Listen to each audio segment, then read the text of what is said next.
watch your body, don't let a boy, don't mishandle your body, it's sacred. Boys are not told that. They're told get as much sex as you can, with as many people as you can get it. No one tells a boy, every girl doesn't deserve the privilege of touching your body. That there cannot be a fertilized egg without the sperm. Sperm can't come from a girl. So we don't teach our boys that you may want to, enjoy yourself, you may want pleasure, but often boys have not been taught, and young men have not been taught, that your body is as sacred as a girl's, as a woman's. And not just anybody should have the privilege of being able to touch you. Why? Because when people touch us, they can either add to our sense of well-being or they can drain us. And I remember I did work at the Youth Study Center. It's a criminal justice center in Philadelphia. It's a lockdown facility, so it's where juveniles go who, for many reasons, legal reasons, have been abandoned, they've hurt people, they've killed people, somebody has hurt or harmed them. But I remember I used to go there, I worked there for a number of years, I'd do groups. And I asked, who is it that has touched you in a way that was uncomfortable? And everybody was like, oh no, I'm good with that, I'm comfortable with my sexuality, I'm comfortable with how I've lived, I'm comfortable. And I said to them, well, that's good that you all are, because I certainly have made choices with mine that I wish that I could change. And all of a sudden, you saw their young eyes open up. Because what happens is, we as adults perpetrate so much to you that it doesn't create an honest environment. Why would you be real with me? If I'm standing here like I got it all together, you'll just nod and you'll hear and take what you can and kind of hope that somewhere no one really knows that she's talking about me.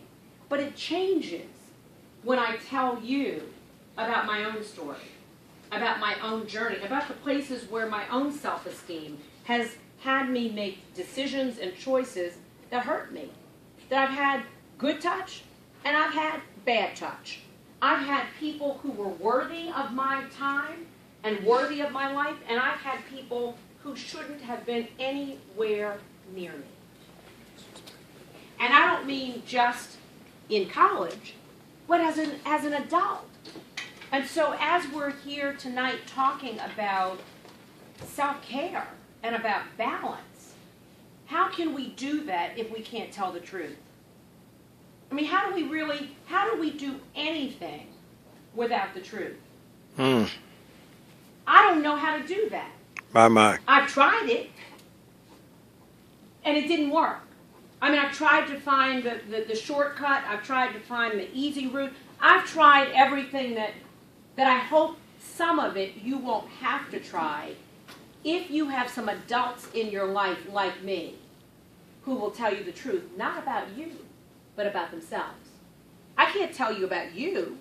I can tell you about me. So I say in Hungry at the beginning, there's something called the invitation. And the invitation says that this is not like a traditional self-help book where you do these 5 things and you feel empowered. You do these 3 things and your self-esteem is built. Hungry is really about sharing my own struggles, my own failures, and some of my successes as well, but more the hard parts of my life. The places where shame tried to track me down and breathe and abide and live with me. And my hope with this book is that, and tonight, is that as you hear me talking about me, I'm going to talk about Michael Jackson in a minute and Whitney Houston as well, but as you hear me talk about other people, maybe it'll help you start thinking about yourself. So you'll get to peep in on somebody else's mess. And that's actually the benefit if any of us could ever tell the truth about ourselves. But if you could hear, if Whitney could speak to us now, and there's a chapter in the book called Hungry